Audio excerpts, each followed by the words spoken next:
Hello students, this is our second video in your chapter number 8, Company Accounts, Accounting for Share Capital. In this video, we will discuss about the types of the company and the incorporation of a company. Okay, so now first topic is kinds of company. कितने तरह की होती हैं? There are three types of the company: one person company, private company and public company. One person company means a company in which only one person is a member. It means a company in only one person as a member. Section 2 subsection 62 of the Companies 2013 means में केवल एक ही person member की तरह होता है company में. ठीक है, इसमें ज़्यादा मेंबर्स नहीं होते हैं. जैसे कि पब्लिक कंपनी में अनलिमिटेड मेंबर्स हो सकती हैं, प्राइवेट कंपनी में 200 तक हो सकते हैं. इसमें केवल वन पर्सन एज मेंबर होता है. ठीक है, इसके साथ साथ जो one only the natural person being a Indian citizen and the resident in India can form one person company. माने इसको फॉर्म करने के लिए केवल एक ही पर्सन जो कि इंडियन सिटीजन है और दूसरा इंडियन रेजिडेंट है, केवल वही पर्सन वन पर्सन कंपनी को ओपन कर सकता है और वो सिंगल मेंबर ही इसका ओनर भी होगा. ठीक है, OPC means one person company. ठीक है, इसका फॉर्मेशन किसी भी चैरिटेबल पर्पज़ पे नहीं होगा, माने किसी का वेलफेयर करने के लिए नहीं होगा. ठीक है, कोई नॉन बैंकिंग बिजनेस कैरी नहीं करेगा. मिनिमम इसकी जो पेड अप कैपिटल है वो नॉट मोर देन 50 लाख से ज़्यादा नहीं होगी. और जो इसका एवरेज एनुअल टर्नओवर है 3 इयर्स का वो not should be exceed 2 crore से ज़्यादा नहीं होगा. ऐसी कंपनी में जो है वो नंबर ऑफ डायरेक्टर्स 1 से लेकर के 15 तक हो सकते हैं. डायरेक्टर्स में 1 से लेकर के 15 तक हो सकते हैं. ठीक है, ये है one person company. Second is private company. Private company कौन सी होती है? Private company is one which has a minimum paid up share capital as may be prescribed as which by its article of association. Article of association में हालांकि 29 मई 2015 का जो circular है companies act का, उसमें कोई भी मिनिमम पेड अप कैपिटल इसमें रिक्वायर्ड नहीं है. दूसरा क्या है, प्राइवेट कंपनी अपने नाम के आगे पीवीटी एलटीडी या प्राइवेट लिमिटेड टर्म भी यूज़ करती है. ये आपको ध्यान से समझ लेना है. इसके साथ साथ इसमें जो नंबर ऑफ़ शेयर्स हैं वो उनका डिस्ट्रीब्यूशन केवल उनके जो भी मेंबर्स होंगे उनके बीच में ही होगा. और जो मेंबर्स हैं वो कंपनी के रिलेटिव्स या जानने वाले पर्सन होंगे. ठीक है, अगर कोई पर्सन अपने शेयर्स को ट्रांसफ़र करना चाहता है तो इस पर रेस्ट्रिक्शन है. क्यों? क्योंकि वो उसी पर्सन को शेयर ट्रांसफ़र कर सकता है जो कंपनी का ऑलरेडी नोनेबल पर्सन है, नेबर है, कोई रिलेटिव है, फ्रेंड है, एट्सेट्रा. ठीक है, तो इसमें जो मिनिमम नंबर पर्सन है वो वन पर्सन कंपनी की तरह थोड़ा से अलग है उससे. इसमें मैक्सिमम जो नंबर पर्सन है वो ज़्यादा से ज़्यादा 200 तक हो सकते हैं. ठीक है, कम से ज़्यादा से ज़्यादा 200 पर्सन इसमें हो सकते हैं.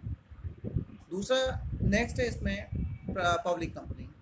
पब्लिक कंपनी में वो कंपनी आती है जो कि प्राइवेट कंपनी नहीं है. Public company it is not a private company. It's minimum paid up share capital R not required. इसमें मिनिमम पेड कैपिटल की ज़रूरत नहीं होती है. क्लियर है? ये तीनों कंपनी आपको पता होना चाहिए. पब्लिक कंपनी अपने नाम के आगे केवल लिमिटेड टर्म यूज़ करती है, ये भी आपको पता होना चाहिए, है ना.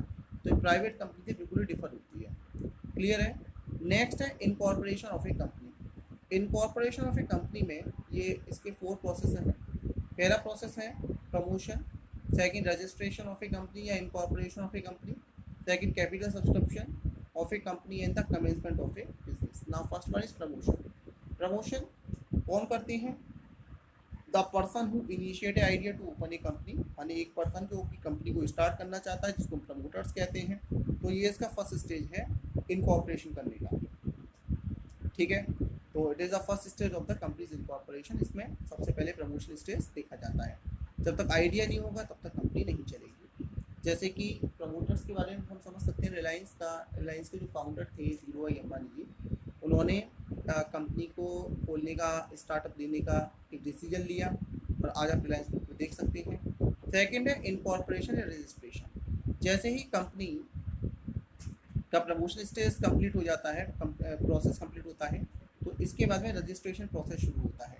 रजिस्ट्रेशन प्रोसेस में कंपनी अपना memorandum of association, article of association, consent of first director to act as a director and the declaration that the requirement of the Companies Act have been complied with, माने all the ये जो certificate मैं आपको बता रहा हूँ, ठीक है ना, मेमोरेंडम ऑफ एसोसिएशन तैयार करना पड़ता है, आर्टिकल ऑफ एसोसिएशन तैयार करना पड़ता है इसमें, ठीक है ना, इस प्रोसेस में, ठीक है। और consent of the first director कौन होंगे उसके बारे में डिटेल देनी होती है, ठीक है। और रजिस्ट्रार ऑफ द कंपनी को इसके बाद में रजिस्ट्रार कंपनी इनको सर्टिफिकेट ऑफ इंकॉर्पोरेशन दे देती है अगर वो कंपनीज के सारे डॉक्यूमेंट से सेटिस्फाइड है। नेक्स्ट है capital subscription process. Capital subscription process में a company has obtain the commencement of business certificate with the 180 days को ध्यान में रखेंगे ऑफ इट्स इनकॉर्पोरेशन, माने इनकॉर्पोरेशन करने के या रजिस्ट्रेशन करने के विद इन 180 डेज इनको बिजनेस कैपिटल सब्सक्रिप्शन करना होता है। एक सर्टिफिकेट मिल जाता है कमेंसमेंट ऑफ बिजनेस का, ठीक है। और एक company has to submit a declaration to effect very subscriber to the memorandum of association has paid the value of the shares agree to taken by, और इसमें लिख करके देते हैं कि कितने शेयर्स हैं और कितने रुपए का एक शेयर होगा, ठीक है। तो ये तीन आपको प्रोसेस समझ में आए। नेक्स्ट है commencement of a business. Commencement of business का सर्टिफिकेट रजिस्ट्रार ऑफिस से मिल जाता है इनको, और उसके बाद ये कंपनी शुरू कर देते हैं। इसके बाद एक नेक्स्ट टर्म आता है आपका प्रोस्पेक्टस। प्रोस्पेक्टस क्या होता है? प्रोस्पेक्टस आपने देखा होगा जिसमें कंपनी की सारी डिटेल गिवन हो,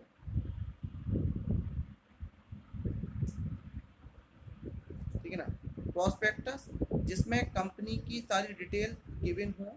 the public company issue the document जिसको हम बोलते हैं prospectus in which term and conditions of the issue are stated along with the purpose for which the proceed of the issue of security shall be used. इसमें सब कुछ बताया जाता है कि कितने अमाउंट के लिए हम कलेक्शन कर रहे हैं, इस अमाउंट का हम क्या यूज़ करेंगे, कंपनी किस फील्ड में वर्क करती है, और जो भी कंपनी की डिटेल है, कंपनी के डायरेक्टर्स के बारे में, कंपनी के वर्क प्लेस के बारे में सब कुछ दिया जाता है।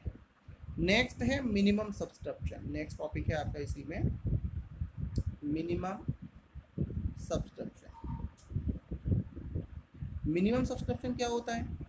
मिनिमम सब्सक्रिप्शन क्या है? जब भी कंपनी अपने शेयर इशू करती है तो उसका जितना भी शेयर उसने इशू किया उसका 90% पब्लिक के थ्रू सब्सक्राइब हो जाना चाहिए।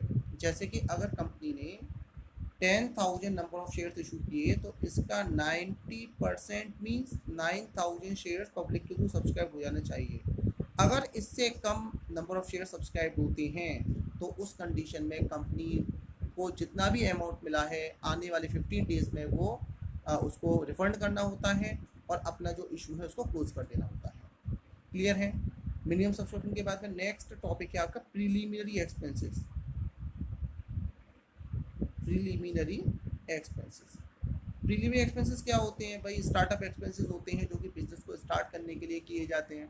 तो preliminary expenses are those expenses incurred for the incorporation of the company, for example registration fees, legal expenses, public issue expenses etcetera, ठीक है। तो हालांकि ये जो प्रीलिमिनरी एक्सपेंसेस होते हैं डेफर्ड रेवेन्यू एक्सपेंडिचर होते हैं, डेफर्ड रेवेन्यू एक्सपेंडिचर होते हैं, और इसको हम क्या कर सकते हैं, किसी भी कैपिटल वन टाइम एक्सपेंसेस हैं तो उसको किसी भी कैपिटल गेन से हम इसको रिटर्न ऑफ भी कर सकते हैं, ठीक है ना। किसी भी कैपिटल गेन जैसे कि सिक्योरिटी प्रीमियम रिजर्व है, ठीक है, या कोई भी gain on sale of any fixed assets वगैरह कुछ दे रखा है आपको, तो उस अमाउंट से हम इस प्रीलिमिनरी एक्सपेंसेस को रिटर्न ऑफ कर सकते हैं, ठीक है। या from the statement of P&L in the year of the incurred, या फिर हम इसको क्या करते हैं कि उसी ईयर की स्टेटमेंट ऑफ P&L से भी इसको रिटर्न ऑफ कर सकते हैं। तो पहले चॉइस देखते हैं। पहले हमको देखना होता है कि सिक्योरिटी भी रिजर्व तो नहीं है। अगर सिक्योरिटी भी रिजर्व है तो उससे हम इसको रिटर्न ऑफ करते हैं, और अगर सिक्योरिटी भी रिजर्व नहीं दिया हुआ है तो स्टेटमेंट ऑफ P&L से हम इसको प्रीलिमिनरी एक्सपेंसेस को जिस ईयर में ये हुआ है उसको हम इसमें रिटर्न ऑफ कर देते हैं, ठीक है। उम्मीद है वीडियो आपको पसंद आया होगा, तो वीडियो को आप लाइक कर दीजिए, शेयर कर दीजिए और चैनल को सब्सक्राइब कर दीजिए अगर अभी तक आप इस चैनल से सब्सक्राइब नहीं हुए हैं। Thanks for watching.